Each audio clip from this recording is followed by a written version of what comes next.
Hi everyone, I hope you all are doing well. This is Radhika here again, and this video is going to be about hypersensitivity after narcissistic abuse and how to handle it. So, it's common to become hypersensitive after narcissistic abuse, and I don't mean hypersensitivity in a bad sense, because as empaths, we all already have a very strong intuition and we already are hypersensitive to a lot of things. We observe a lot of things, our environment, we take it in more than others do, we feel it more than others do. So, what happens is after narcissistic abuse, because now you have learned this new information about narcissism, about how brainwashing, gaslighting, all of this works, and how a narcissistic person will trigger certain topics or what they are trying to do. Basically, you can read between the lines a lot more now that you know the psychological terms and all of the tactics and things like that. So now what will happen is everywhere you look you will try to find these patterns, and because of that your entire system will become even more hypersensitive to certain things, to certain behaviors, to certain words that are said, to certain dynamics between people. Um, so that's common. That happens, after you have been through such a process. It can also happen because of the shock of, realizing what has been happening in your life all this time. It can also happen because, the illusion gets broken. Whatever the narcissistic person was projecting themselves to be, their life to be, you to be, everything kind of gets broken in, when it actually hits the roughest patch. Everything breaks down, and you get to know a lot more information on YouTube, etc. So because of this, what happens is a lot of blockages in your chakra system, they open up. Like when you feel certain things, like maybe you felt certain emotions, but they were, you always suppressed them. And because of this narcissistic situation, maybe they came up to the forefront and you really felt them and released them after feeling them once. So what happens is this removes a blockage in your chakra system, and suddenly your energy might start flowing up, through your entire body, sometimes even till the crown chakra.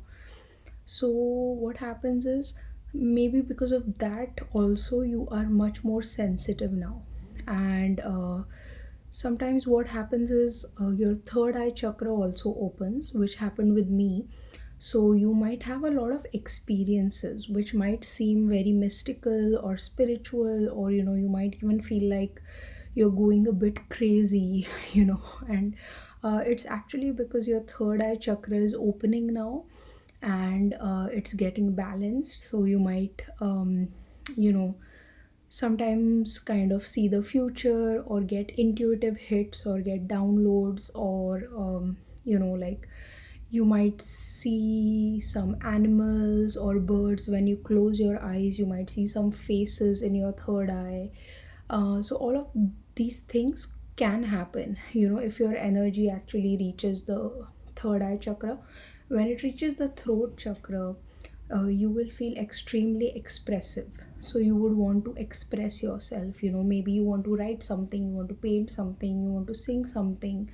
So a sudden expressiveness will come in your being. You want to express yourself. So that can also happen, like you also hear yourself clearly, so you're hearing your intuition clearly. So the communication is not just always outwards, it's also inwards. So you hear yourself, you hear your feelings, you validate yourself, you validate your feelings. So that all happens when your energy starts reaching the throat chakra or the vishuddha chakra. So yeah, that can happen. It happened to me. I don't know, everyone's journey is different, but yeah, just something to look out for.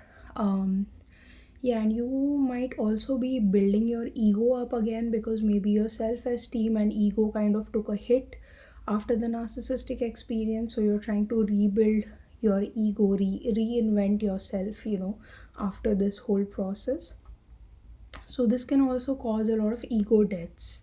What we mean by ego death is that you might be giving a lot of parts of yourself which you maybe you had them in your being to maybe impress the narcissistic person or fit into the narcissistic system or something like that. But those parts are not truly you. You were just kind of playing those roles just to fit in, with the system, or to please the narcissistic person or something like that. So these are all called as ego deaths. So some part of you which was not actually you, you were just playing that role, you give that up. Maybe you were just being a nice person all the time. Now you give up being that nice person and you put up your boundaries stronger than before. So yeah, so it's a time of renewal. You are renewing yourself. So yeah, know that this is a part of the process. Everyone, I don't know if everyone goes through it, but a lot of people go through it, and I can vouch for that because I talk to a lot of people who are going through it. Um, so my period of hypersensitivity lasted around 4 to 6 months, and I would say after 4 to 6 months, I was feeling okay again. I was feeling a little bit more stable. So I just wanted to give you some tips that I used to go through it. I mean, obviously, when I was going through it, I did not know what I was going through. I just realized I've become extremely sensitive. I don't want to talk to people. I want to like kind of stay alone. I don't want to, expose myself to too many things because everything was affecting me too much. So yeah, at that time I didn't know what I was going through, but these are the things that I did because they intuitively felt right to me. Also, they helped me. I did see a good effect from doing these things. So yeah, so the first thing is, try to eat your dinner before 6 p.m., and try not to eat anything after 6 p.m. or 7 p.m. Just eat everything before that time. And that's I'm saying that because when you are in a hypersensitive mode, you are most of the time operating in your fight or flight response, that part of your immune system, and not in the part which does the rest and digest part. So try to eat before 5 p.m. or 6 p.m., at max 7 p.m., and don't eat anything too heavy for dinners because it won't get digested if you're always in a alert mode. Our body takes a longer time to digest food if we are always alert, hyper alert. So try to eat like lighter stuff. Other than that, drink more than 10 glasses of water every day. For food, try raw food. That's what I used to have. And try to eat all the colors, like green, orange, red, yellow, whatever color, blueberries, blackberries. Try to eat different colors. Vitamin C is very important. It helps the immune system. uh, Other foods that really helped me calm down my immune system were coconut water, cucumber, and peppermint tea. So, peppermint tea is like herbal tea, it has no caffeine, no tannin. So, yeah, I used to drink these things a lot. Coconut water also helps a lot. Yeah.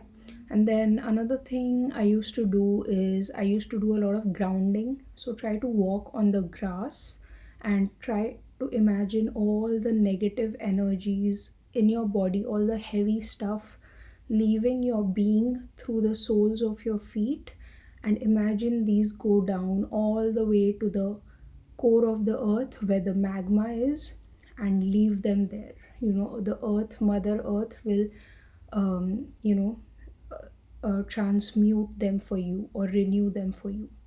So try to do that whenever you can. Walk on grass or earth, not preferably not on concrete. If you're in a meeting or some place like inside the house where you cannot actually go out in the grass, then just imagine you are on grass, and imagine there are ropes coming down from the soles of your feet. They go to the center of the earth where the magma is, and all the heavy energies that you don't want to carry anymore, all the negativity is leaving through those ropes, and it goes to the center of the earth. So try to imagine that. It might sound childish, but I was actually doing this every day when I was going through my hypersensitive period, and I actually had to visit the narcissistic person in my life, and it was a bad time, like lots of fights, smear campaign, everything was going on. But I was continuously, telling myself I'm love and light, and I was doing this grounding meditation, so it was helping me a lot. um, then other things you can do is you can hug a tree, you can touch a tree, you can try to feel the energy of a tree. This will also ground you. Another thing I did is I did the Satanama meditation whenever possible. I will link that below. I also used to listen to a lot of meditation music every day whenever I would get worked up or something would happen, some fight, something said. I would go back and I would put on my headphones and I would listen to meditation music. So I was doing everything to always bring my energy back to me, to put my focus on me instead of outside. So yeah, so what you can do is another thing that I used to do and I still do, is call in all your energy. Call your energies back in. You can just say in your head, all my energies come back into my body, and tap yourself. Say all my energies are in my body now. So bring all the awareness back to your body and start feeling your body again. Yeah, and then the last thing is, if possible, avoid dramatic people, avoid dramatic movies, dramatic shows, etc. Go to something light that helps you, maybe YouTube videos that help you. Go to some art that you like to see. If you like mountains, look at pictures of mountains, look at videos of mountains. So just consciously do everything that you can do to calm yourself down, and it will help your immune system a lot. So yeah, I hope this video helps you in some way, and sorry for the bad lighting. It's nighttime here and I thought I'll make this video. So yeah, I wish you all a lot of love and a lot of light. Thank you. Bye.